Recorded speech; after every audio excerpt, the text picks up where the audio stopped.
All right, we got to talk about an amazing interview, absolutely unbelievable, that was just given by the former U.S. Capitol Police Chief to John Solomon and Amanda Head on Real America's Voice.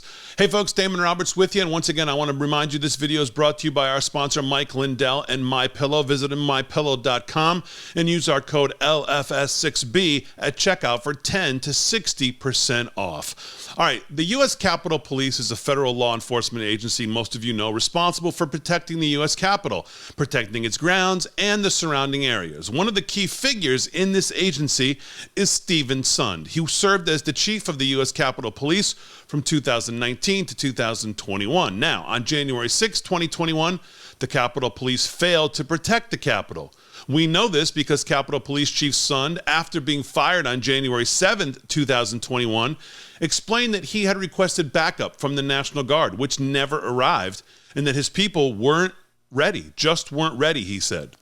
Now, President Trump has also stated that he had requested 10,000 National Guard troops to be deployed to the Capitol before January 6 to provide protection for his rally. According to him, congressional leaders said no. What really happened between those communications had really remained a mystery, despite the so-called investigation by the phony January 6 committee. That is, until now, until recently. We've had a report that I brought to you by Jim Jordan and others on some of the failings of Nancy Pelosi's office, and now we have an on-camera interview by Steven Sund. Steven Sund began his career in law enforcement, folks, in 1991 as a patrol officer in the Metropolitan Police Department in Washington, D.C. He quickly rose through the ranks, serving in various leadership roles within the department. In 2019, Sund was appointed chief of the U.S. Capitol Police, a position he held until that resignation in 2021. As chief of the U.S. Capitol Police, Sund faced many challenges, but perhaps no more significant challenge than the attack on the U.S. Capitol on January 6, 2021. Sund faced criticism for his handling of that situation, with some lawmakers and members of the public calling for his resignation, which eventually they got.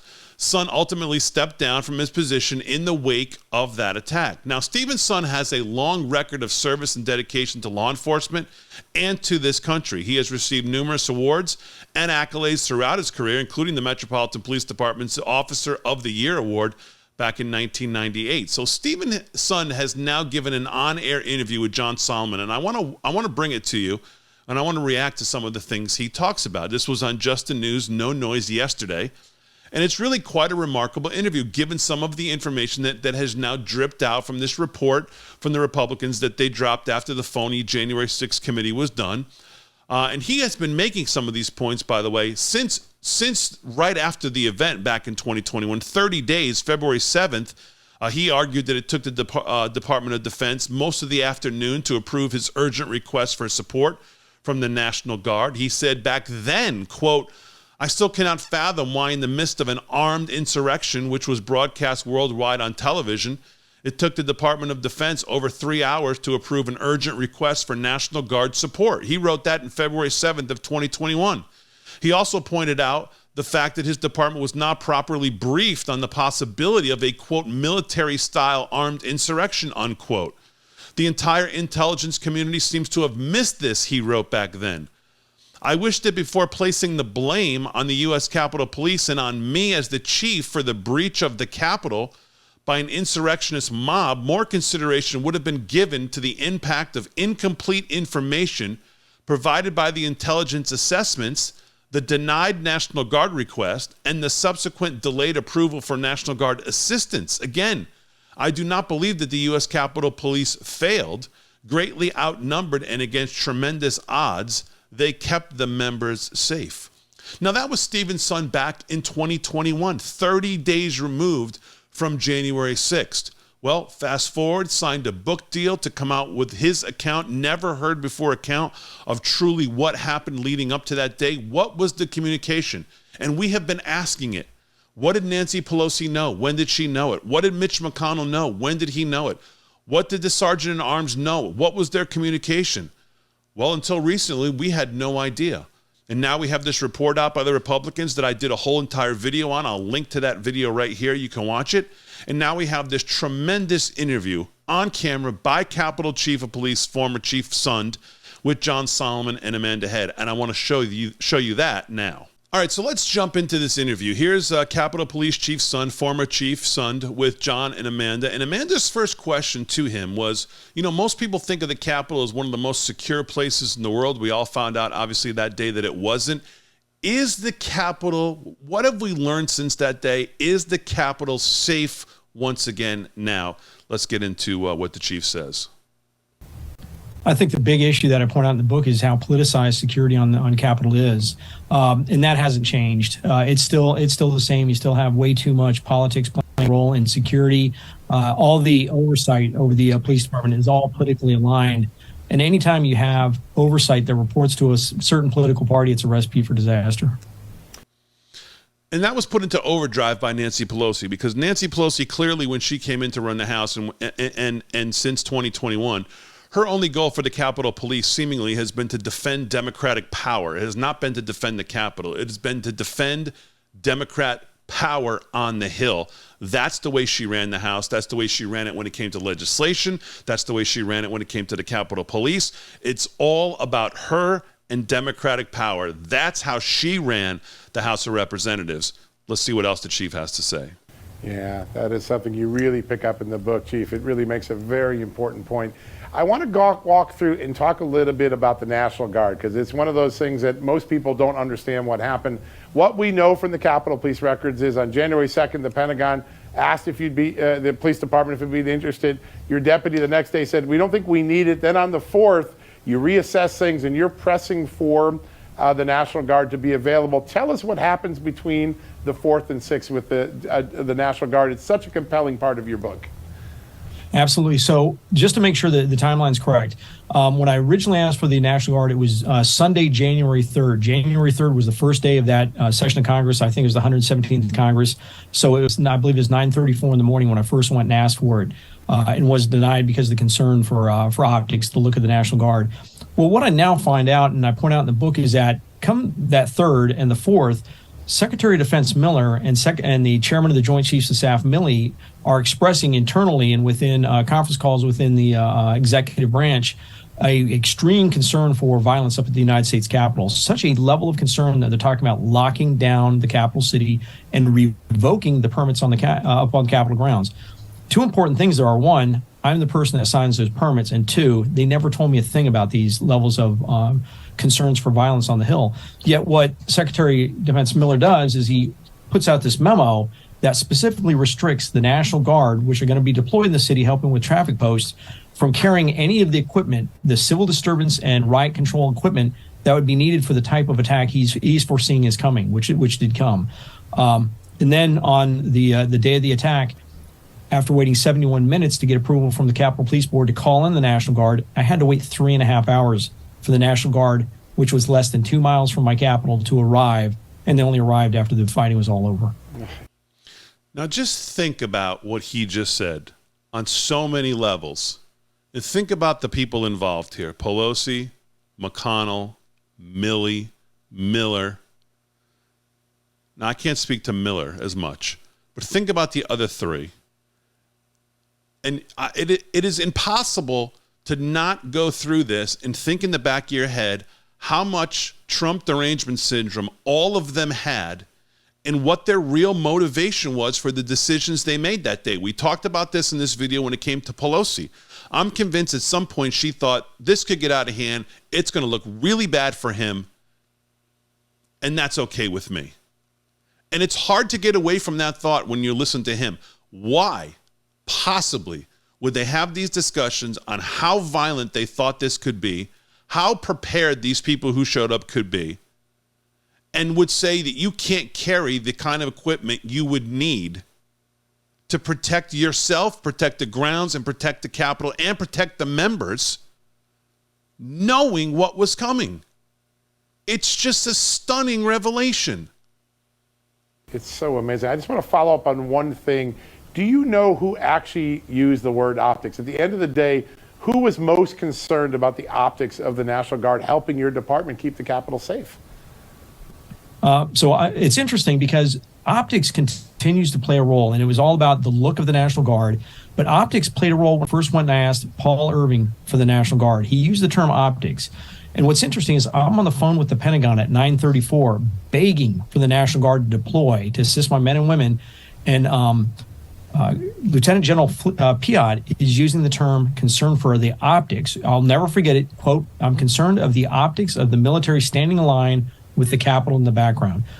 So here they are both using the exact same term. I point that out in the book that I really don't find a coincidence in that. I tend to wonder, what communications went on outside my knowledge. But there is a concern for optics that is over the concern for my men and women being beaten, which is being shown on national TV, which I have no doubt they're watching in the Pentagon.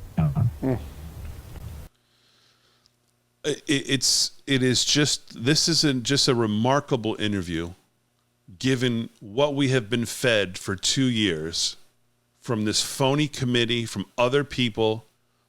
Speaking of optics, all the optics that we've been fed about it, all the video that's been kept from us that we haven't seen, all the questions that we've asked that haven't been answered.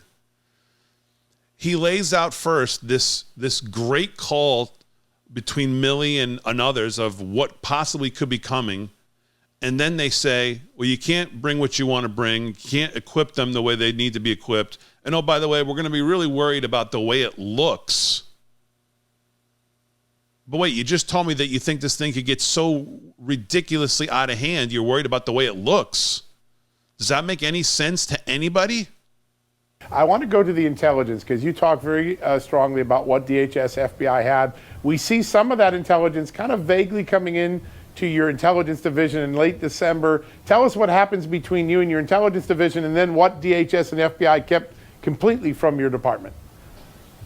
So what I look at it is this. I think when you go back and you look at January 6th and you look at intelligence was treated completely different on January 6th than it usually is for major events in Washington, D.C. I've handled numerous national special events, special security events, numerous demonstrations.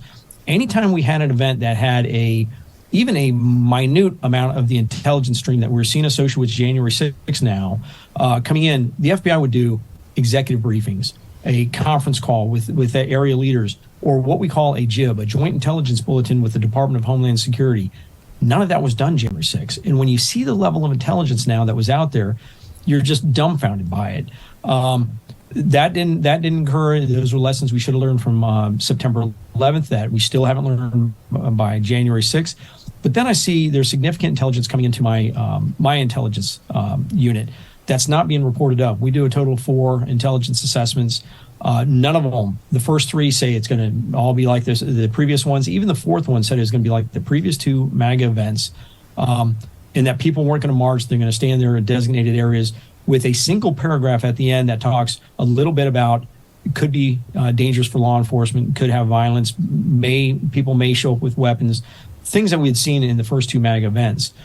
But the very next day, that same intelligence unit puts out an intelligence bulletin saying low probability of arrest or civil disobedience.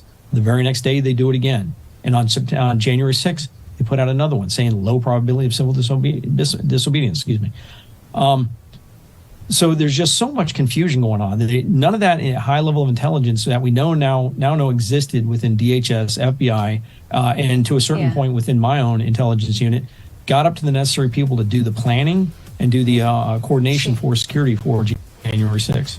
Absolutely amazing. All this intelligence floating around in all the places that needed it, including, as he said, even some within the Capitol Police, and never, ever made it to the people necessary to make the precautions to keep that day, as every other intelligence leading up to it said, low probability of having any civil disobedience whatsoever. The January 6th did the report, 846 pages, 800 and some plus pages.